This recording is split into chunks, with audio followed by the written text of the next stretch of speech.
कभी किसी पक्षी को घोंसले की नींव बनाते देखा है? अथक परिश्रम करके तिनका तिनका बिटोर कर वो पक्षी अपना घोंसला बनाता है, अपनी संतान के लिए एक सुरक्षित घर बनाता है। और फिर कहीं से तीव्र आंधी आती है, भारी वर्षा होती है और उसका घोंसला तिनका तिनका करके बिखर जाता है। फिर वो पक्षी क्या करता है? वो रोता नहीं, ना ही विलाप करता है। वो बिना विलंब करे फिर से अपना घोंसला बनाना प्रारंभ कर देता है और सफलता पाता है। फिर हम क्यों छोटी छोटी असफलता से भयभीत होकर परिश्रम करना छोड़ देते हैं? एक बात सदा स्मरण रखिएगा, हर वृक्ष कुल्हाड़ी की एक मार से नीचे नहीं गिरता, हर चट्टान घन के एक प्रहार से नहीं टूटती। सफलता पाने के लिए अनावरत परिश्रम करना ही मात्र एक मार्ग है। स्वीकारण, सत्य का स्वीकारण मनुष्य के लिए बहुत ही महत्वपूर्ण है। जब तक मनुष्य सत्य को स्वीकार नहीं करता, उसे असत्य से लड़ने की शक्ति प्राप्त नहीं होती। जब आप भोजन करते हैं तो क्या होता है? आपका पेट स्वीकारता है कि वो भर चुका है और आप भोजन करना बंद कर देते हैं। जब आपको निद्रा आती है तो क्या होता है? आपका मन स्वीकारता है कि आपका शरीर थक चुका है और उसे विश्राम की आवश्यकता है। उसी प्रकार जब आपको किसी व्यसन को रोकना हो तो आपको स्वीकारना पड़ता है कि बहुत हो चुका, चाहे वो लालच हो या मदिरापान। उस व्यसन का त्यागना तभी प्रारंभ होता है जब आप ये स्वीकार कर लेते हैं कि आप उस व्यसन के बंधक हैं। हम में से ऐसा कोई नहीं जिनकी परछाई उनसे दूर रहती। हमारी परछाई सदैव हमारे साथ रहती है। कदाचित हमारी परछाई हमारे कर्मों के फलों का संकेत है। कदाचित इसी कारण कई बार हमें अपनी परछाई से भय भी लगता है, परंतु इस भय से निवारण पाने का एक साधन अवश्य है। वो है सूर्य की ओर मुख करना या किसी प्रकाश के स्रोत की ओर मुख करना, क्योंकि तब हमें हमारी परछाई दिखाई नहीं देती। यदि इसे जीवन के संदर्भ में देखें तो ये प्रकाश का स्रोत शुभ कर्मों की चेतना है। यदि आपके मन में शुभ कर्म करने की इच्छा है तो आपको कभी भी अपने कर्मों के फल का भय नहीं होगा, क्योंकि यदि आपका मन शुद्ध होगा तो आपके कर्म शुद्ध होंगे और शुद्ध कर्मों का फल कभी अशुद्ध नहीं हो सकता। आज मैं आप सबको एक कथा सुनाता हूं। एक दिन प्रातः एक व्यापारी अपने घर से निकला।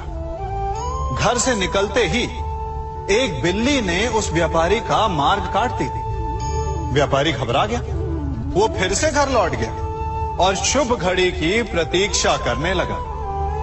और जब वो पुनः अपने घर से निकला तब वो वाहन जा चुका था जिससे राजा तक पहुंचकर उसे भेंट देनी थी। राजा को भेंट नहीं मिली। राजा क्रोधित हो गए। राजा ने उस व्यापारी का व्यापार बंद करवा दिया। इस कारण व्यापारी क्रोधित होकर घर पर अपनी पत्नी से लड़ बैठा।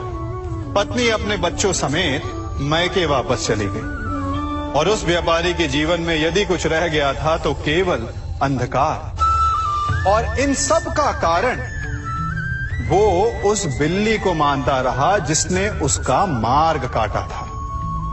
ऐसा ही एक दूसरा व्यापारी राजा को भेंट देने निकला और उस व्यापारी का मार्ग भी एक बिल्ली ने काट दिया। वो व्यापारी तनिक घबराया, परंतु उसने आगे बढ़ना अधिक उचित समझा। राजा तक वो समय पर पहुंचा। उसने राजा को भेंट दी। राजा प्रसन्न हुए और राजा ने व्यापारी को अपना व्यापार बढ़ाने की अनुमति दी, स्वर्ण आभूषण दी। जब व्यापारी घर पर पहुंचा तो पत्नी को आभूषण और अपने बच्चों को देने के लिए वस्त्र थे उसके पास। हर ओर प्रसन्नता थी। समझ रहे हैं ना, दोनों के साथ एक ही प्रकार की घटना हुई, परंतु दोनों की प्रतिक्रिया भिन्न थी। ऐसा ही हमारा जीवन भी है। हमारे जीवन में प्रारब्ध का अपना स्थान है, परंतु उससे कई अधिक महत्वपूर्ण हमारी प्रतिक्रिया, हमारे सोच का प्रभाव है। क्योंकि यही हमारे जीवन को आकार देते हैं। इसलिए अपनी सोच को सकारात्मक रखिए। आपका जीवन सदैव आनंदमय रहेगा। आप इन दो पात्रों को देख रहे हैं। मेरे इस पात्र में जल है और ये पात्र मिष्ठान से भरा हुआ है। दोनों ही पात्र भरे हैं, परंतु देखिए, मिश्री को जल में मिला दिया, जल ने मिश्री को अपना लिया, मिश्री ने अपना अस्तित्व खो दिया। परंतु जल को अभिमान है कि उसका अस्तित्व अभी भी बना हुआ है।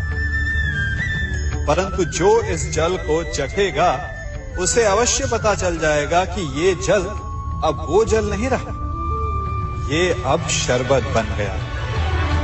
हमारा त्याग, हमारे बलिदान भी ऐसे ही होते हैं। जो इस बात को अनुभव करते हैं वो समझ सकते हैं कि कैसे हमने समय की धारा को बदल दिया। जो बलिदान देते हैं उनका अस्तित्व कभी नष्ट नहीं होता, अपितु उनका बलिदान संसार में कुछ ना कुछ परिवर्तन अवश्य लाता है। हम सभी कभी ना कभी, कहीं ना कहीं अपने जीवन में यात्रा अवश्य करते हैं। हमारी यात्रा में कभी पक्के रास्ते आते हैं तो कभी कच्चे रास्ते। पक्के रास्ते मनुष्य बनाता है और कच्चे रास्ते जानते हैं कैसे बनते हैं? चलते चलते बन जाते हैं।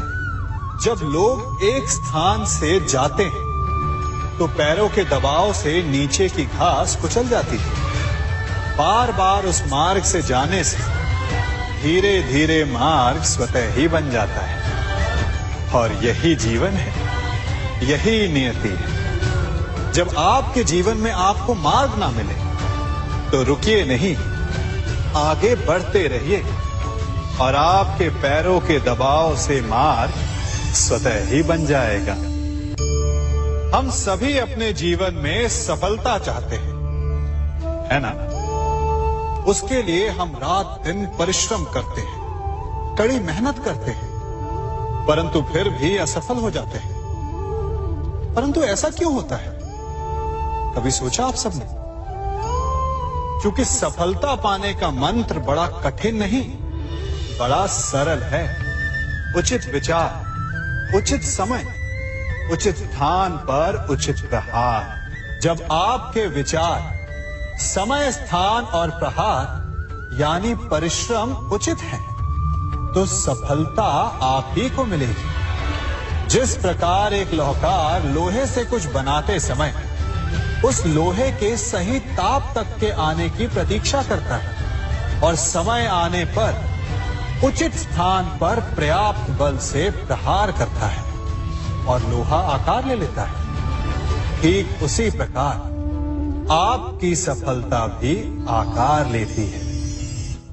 हम सभी को अपने जीवन में कभी ना कभी निराशा मिलती है, असफलता मिलती है और अधिकतर लोग इसके पश्चात भाग्य का रोना लेकर बैठ जाते हैं। कुछ कहते हैं कि जिस स्थान पर मैं हूं उससे कई ऊंचे स्थान पर होने के योग्य था, परंतु नहीं जा पाया।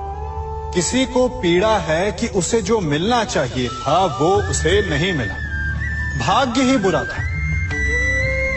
भाग्य क्या होता है? भाग्य वन में खिला पुष्प देवताओं को चढ़ाया जाएगा या किसी सुंदरी के वेणी में वो सजेगा या फिर उसे कुचल कर उत्पाद बना दिया जाएगा। ये सब एक पुष्प के नियंत्रण में नहीं होता, परंतु जब तक उस पुष्प का अस्तित्व है सुगंध बिखेरना उसके वश में अवश्य है। परंतु भाग्य हमारे वश में